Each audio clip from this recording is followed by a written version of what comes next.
ওয়াকার সাহেব বুকে পাথর বেন্ডা একটা সরকার উপহার দিল বাংলাদেশকে, বুকের রক্ত দিল সাধারণ মানুষ, যে রক্ত নেওয়ার কাজ করছে ওয়াকারের কমান্ডে থাকা অফিসারও, সেই বিপ্লবোত্তর সরকার তৈরি করে ওয়াকার। কি তামাশা!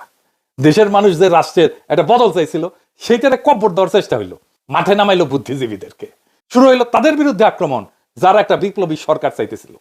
একদিকে ডাক্তার জাহেদ, তাসনিম খলিলের মতো সুশীল, আর একদিকে ওয়াকারের পোত বালকের মতো কুত্তা, বিরানি আলমের মতো মাদার বোর্ডেরা, আর সাথে জুটলো নাম কইলাম না, আমাদের দাবরানির উপরে রাখলো। অভিযোগ কি?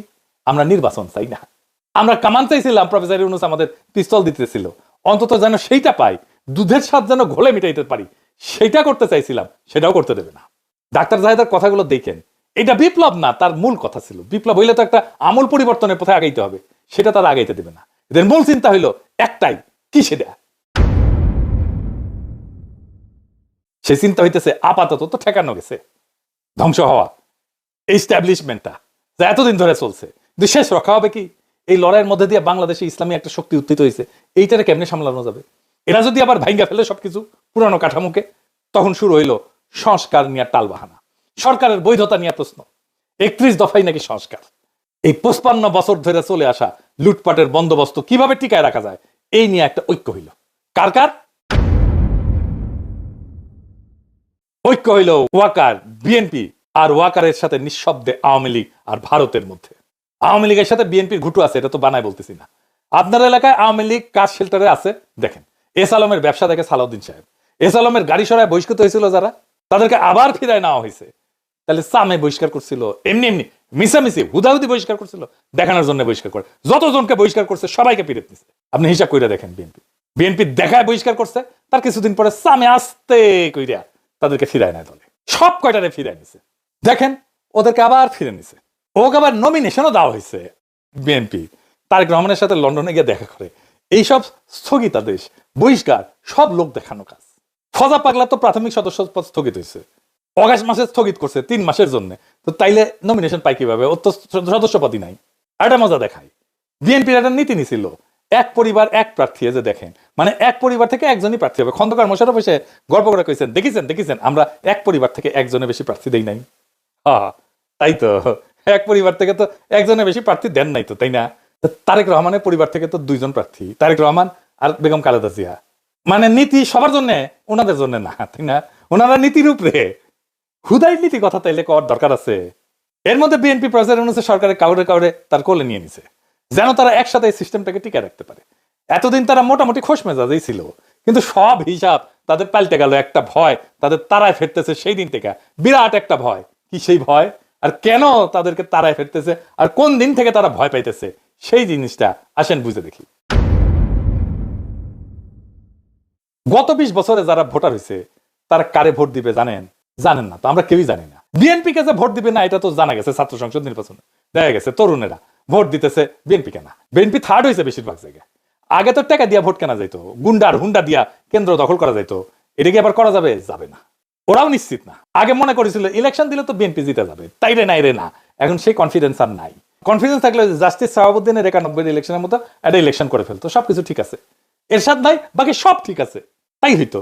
ওইটা করলে একটা মোটামুটি ফেয়ার ইলেকশন দিত। যদিও ফেয়ার ইলেকশন দিলে 91 মতো চমক আসতে পারে। 91 কি হয়েছিল জানেন? আর্মি, প্রশাসন, পুলিশ, ব্যুরোক্রেসি, এমনকি বিএনপিও মনে করেছিল আওয়ামী লীগ ক্ষমতা আসবে। ক্ষমতা আসলো বিএনপি। ওই একই অবস্থা হবে এবার। আর্মি তো বিএনপির সাপোর্ট দিতেছে, ওয়াকার দিতেছে, প্রফেসর ইউনূসের সরকারের কিছু উপদেষ্টাও কাজ করতেছে বিএনপির জন্য। কিছু যে ভিড়িছে, বিএনপি কইছে আপনাকে রাখবো আমরা পরের সরকারে, আর আনন্দে চলে গেছে আর কি। জামাত মনে করে যে বিএনপি ক্ষমতা আসতেছে, কিন্তু ডিপ স্টেট এটা মনে করে না। তারা সেই জন্য 2008 সালের নির্বাচনের মতো ব্যবস্থা করতে যাচ্ছে, যেখানে সুনিপুণ ভাবে গোয়েন্দা সংস্থা নিয়ন্ত্রিত একটা ইলেকশন হবে। বিএনপির সাথে ওয়াকার আছে, কিন্তু ব্যুরোক্রেসি পুলিশের পুরোটা নাই। এটাই বিএনপির মাথা ব্যথা, ওয়াকারেরও মাথা ব্যথা। প্রফেসর ইউনূসের বেশ কিছু উপদেষ্টা কবজা করে ফেলছে, তাই বিএনপি প্রশাসন আর পুলিশ আর ব্যুরোক্রেসিকে কিভাবে কবজা করা যায় এই গুটু করিচ্ছে। প্রফেসর ইউনূসের কাছে খালি ধর্ণা দিচ্ছে। জামাত কি বুঝতে পারছে যে এরকম একটা নির্বাচনের পায়তারা চলিচ্ছে? 2008 সালে কিন্তু বিএনপি বুঝতে পারে নাই, এমনকি জামাতও বুঝতে পারে নাই এমন ইলেকশন একটা হইতেছে। অনেকে মানা করছিল কিন্তু বিএনপিকে ওই নির্বাচনে না যাইতে, যেমন ফরহাদ মজার ভাই কইছিলেন। এটা ফরহাদ মজার আমাকে নিজেই কইছেন। এইবার জামাত আগে থেকে সতর্ক, তাই দেখেন জামাতের বিরুদ্ধে কামান দাগানো ইতিমধ্যে শুরু হয়েছে। জামাত নাকি নির্বাচনই চায় না, মানে শিবির যেটি নির্বাচন করেছে সেটি তো জিতিচ্ছে। জামাতের অবস্থা আপনারা জানেন, জামাতের তো অবস্থা খারাপ না, জামাতের জনপ্রিয়তা বাড়ছে, না জামাত কেন নির্বাচন চাইবে না? বুঝতে পারতেছেন তো কে কেন কোন কথা কইতেছে? জামাত যদি মাঠ ফাঁকা মাঠ ছাইড়া না দেয়, ছাইড়া দেওয়ার সম্ভাবনা কম, তাইলে একটা ভয়ঙ্কর সংঘাতময় নির্বাচন হবে। কার কার মধ্যে সংঘাত হবে? যারা একটা পাতানো নির্বাচন করতে চাইতেছে আর যারা নির্বাচনে বিজয়ী হইতে চায়, জনগণের যাদের সমর্থন আছে। প্রফেসর ইউনূস বলছেন একটা সুন্দর নির্বাচন উপহার দিতে চান, যদি তাই চান তাহলে গোয়েন্দা সংস্থার এই পরিকল্পনা যেন বাস্তবায়ন করতে না পারে সে ব্যবস্থা প্রফেসর ইউনূসকে করতে হবে। কোন রাজনৈতিক দলের আবদারে চাপে প্রশাসনে বা পুলিশে কোনো পরিবর্তন করবেন না। আপনার নিরাপত্তা উপদেষ্টা নাকি পুলিশেও নাক গলাইতেছে, শোনা যাইতেছে ওনার সাথে নাকি তারেক রহমানের বরাবর হয়েছে, সিস্টেম হয়েছে, সেই জন্য তার বিরুদ্ধে বিএনপি নীরব হয়ে গেছে। আগে দেখেছিলেন না, একসময় মনে হয়েছিল খলিলুর রহমানকে তো না সরিলে মুখ ধোবো না, ভাত খাবো না, ঘুম যাবো না আজকে রাতে, এটাই করছিল বিএনপি। এখন সব কিছু শান্ত, ঠান্ডা, পুকুরের মতো শান্ত। খলিলুর রহমান এখন তাদের সমস্যা না। ক্ষমতা একটা আশ্চর্য জিনিস, বুঝছাও, কত মানুষকে পাল্টায় যেতে দেখলেন। কখনো যদি আমাক দেখেন ক্ষমতার কাছাকাছি দৌড় মারিচ্ছি, পিছে থেকে টেনে ধরে রাখবেন, খিচ্চা টেনে ধরে রাখবেন, যেন ওইটি যাবেন না পারি। যাই হোক, বাংলাদেশের দুর্ভাগ্য হইতেছে মুষ্টিমেয় এলিট সংখ্যাগুরু মানুষকে শাসন করে সবসময়। আর সংখ্যাগুরু মানুষ এই এলিটদেরকে উৎখাত করার জন্য রক্ত রক্ত দেয়, তারপর আবার বুঝাই টুজাই টুজাই আবার এলিটরা এসে বসে পড়ে। এই ব্যবস্থাকে উৎখাত করার সুযোগ এসেছিল 5ই আগস্টে, আমরা হারাইছি সেই সুযোগ। সামনে নির্বাচনে যদি সিস্টেম করে জিতায় দেওয়ার চেষ্টা করা হয়, তাহলে বিপ্লবের যেটুকু অবশিষ্ট আছে না, তা ধ্বংস হয়ে যাবে। এখন আপনাদের কাছে প্রশ্ন, এই বিপ্লবকে কি ধ্বংস হইতে দিবেন?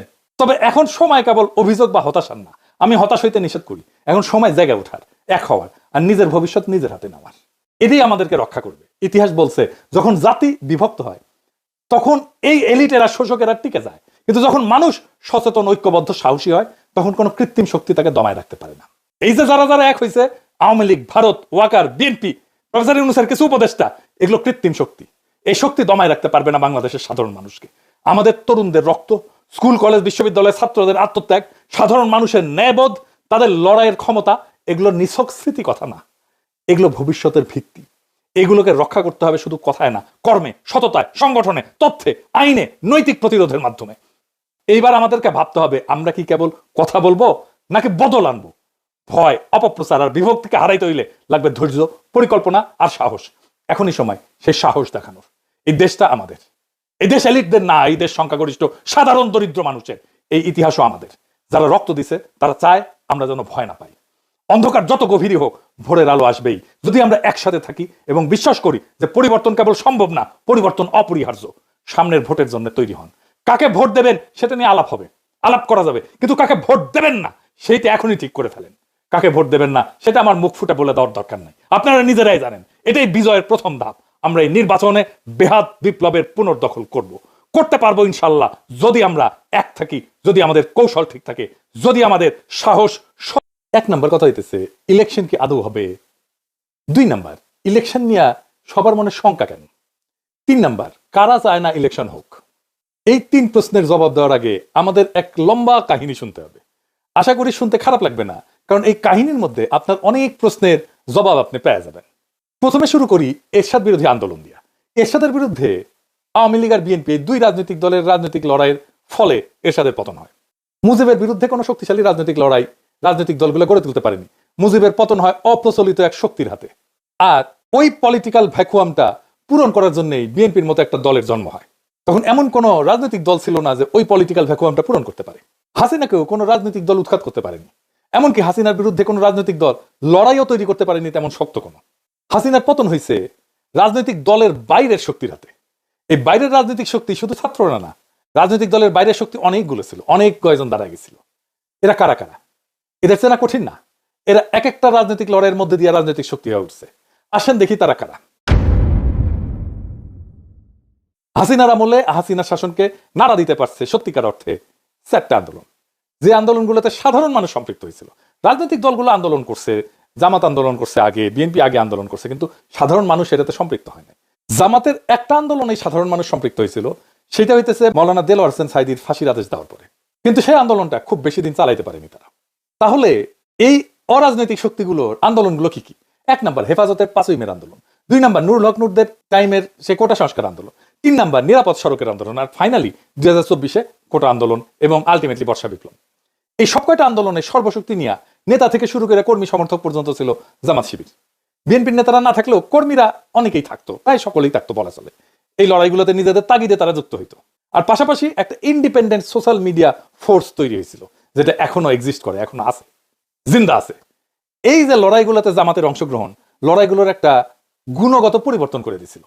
সেটা হইতেছে রাজনৈতিক লড়াই পরিচালিত হইতেছে ইসলামী রাজনৈতিক চিন্তায় ভর কইরা। বিএনপির কর্মীরা সংখ্যা বাড়াইছে, কিন্তু লড়াইয়ে কোনো কর্তৃত্ব বা বয়ান তৈরি করতে পারে নাই, নেতৃত্বও নিতে পারে নাই। রাজনৈতিক লড়াইয়ের ভাষাও পরিবর্তন হইতে থাকে। স্বাধীনতার বদলে আজাদি শুনি আমরা, বিপ্লব দীর্ঘজীবী হোকের বদলে শুনি ইনকিলাব জিন্দাবাদ। এমনকি বামপন্থীরাও কারবালা বলে, আমি জাহিলিয়াত বলে। শোষক আর শোষিতের বদলে আমরা ব্যবহার করি জুলুম আর মজলুম। ন্যায়ের বদলে ব্যবহার করি ইনসাফ। গণভবন দখল করাকে বলি আমরা ফতে গণভবন। লড়াইয়ের ভাষা দিয়ে বুঝতে পারবেন কারা লড়াইয়ের মূল শক্তি। এই লড়াইয়ের মূল শক্তি ছিল বাংলাদেশের ইসলামপন্থী রাজনৈতিক শক্তি। বিপুল পরিমাণে মাদ্রাসার ছাত্র শহীদ হয়েছে। হাসিনার সবচেয়ে বড় ভুল হয়েছিল কি জানেন? নিরাপদ সড়ক আন্দোলনকে গুন্ডা দিয়ে থামানো। ওই নিরাপদ সড়কের লড়াই যে স্কুল ছাত্ররা করছিল, তারাই 2024 বিশ্ববিদ্যালয়ের ছাত্র হয়। এরা আগের অভিজ্ঞতায় জানে কিভাবে হাসিনা দমায় দেয় আন্দোলনকে। তারাও আগের অভিজ্ঞতা কাজে লাগায়, জান লড়াইয়ে ফাইট দিল। সারা দেশের মানুষ পাশে দাঁড়াইলো। হাসিনা পলাইলো। বাঙ্গু এলিটেরা, সুশীলেরা দেখলো তার সাম্রাজ্য ঝরঝর করে ভেঙে পড়তেছে, ধ্বংস হয়ে যাইতেছে। আগায় আসলো সেই সিভিল মিলিটারি ব্যুরোক্রেসি। ওয়াকার সাহেব গাড়ি পেটাই দিল, বুড়া চ্যাংড়া সব পলিটিক্যাল লিডারদেরকে ডাইকে নিয়ে গেল।